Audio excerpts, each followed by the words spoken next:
جمعیت علماء ہند ہندوستان میں کس طرح پہ کام کرنا چاہتی ہے، اسے ہم سب کو سمجھنا ہوگا۔ ہم سب کو وقت کی دھارا کو پہچانتے ہوئے جمعیت علماء ہند کے جو منصوبے ہیں انہیں سامنے رکھ کر جہاں جہاں آپ اپنی ذمہ داریوں پہ ہیں، کوئی مدرس ہے، کوئی امامت کا فریضہ انجام دے رہا ہے، اس کے ساتھ ساتھ امت کی رہبری کے لیے اور اپنی اصلاح کے لیے کچھ اصلاحی پروگرام ہمارے لیے بہت ضروری ہیں۔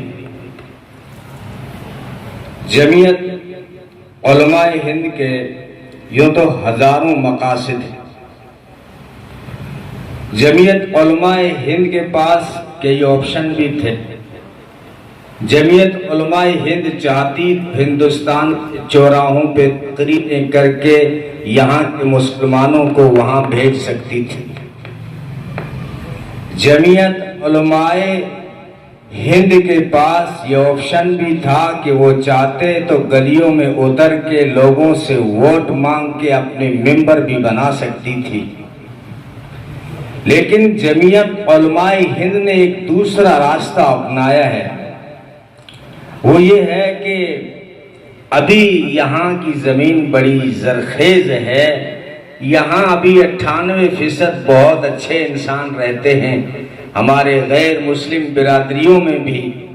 اس لیے جمعیت علماء ہند نے دوسرا رخ اپنایا ہے کہ جو ہے کس طرح موقع محل کے دیکھ کر قدم اٹھانا ہے۔ اس لیے انہوں نے جو اپنی کوئی پارٹی نہیں بنائی۔ جمعیت علماء ہند نے جو ہے لا الہ الا اللہ کا نعرہ دیا گیا تھا، اگر کوئی جذباتی ہوتے تو بہہ جاتے ہیں، لیکن بڑے شعور کے ساتھ، کیونکہ انسان جذبات میں بہتا ہی ہے، اور بات جب اسلام کی آ جائے یا قرآن کی آ جائے یا مسجد کی آ جائے تو آپ کو پتہ ہے ایک مسلمان کتنے جذبات میں آتا ہے۔ آپ نے کرونا کال میں دیکھا ہوگا، مجھے ایک وکیل صاحب بتا رہے تھے کہ اس وقت جو سب سے زیادہ مسلمان بتایا جائے کہ نبی کی سیرت یہ ہے تاکہ ان لوگوں کو بھی جواب مل جائے جو آئے دن جو ہے اسلام پر اور محمد عربی صلی اللہ علیہ وسلم پر اس کا ہاتھ کی برمار کرتے رہتے ہیں۔ ہم نے نبی کی سیرت لوگوں کے سامنے رکھی ہی نہیں کہ وہ کتنے رحمت للعالمین تھے، اس لیے ہمارے مقاصد سے ہے تو ہم سست بیٹھے رہے۔ نوار والے پادرا والے سوچتی کہ ربیع الاول میں آپ کو یہ کانفرنسیں کرانی تھی۔ جمعیت کا یہ مقصد نہیں ہے کہ شفیع جمیل تو صدر بن جا اور صدیق تو نائب صدر بن جا، ہو گئی جمعیت، چھٹی ہو گئی، یہ ہرگز مقصد نہیں ہے۔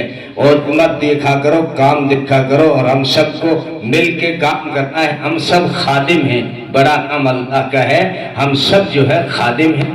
تو جتنا بھی حصہ آپ لگا سکتے ہیں اپنی ذات کے اعتبار سے جو ہے ملت کے پنپنے میں اگر گھونسلہ امت کا بن رہا ہو تو ہماری طرف سے ایک دن کا ہی صحیح۔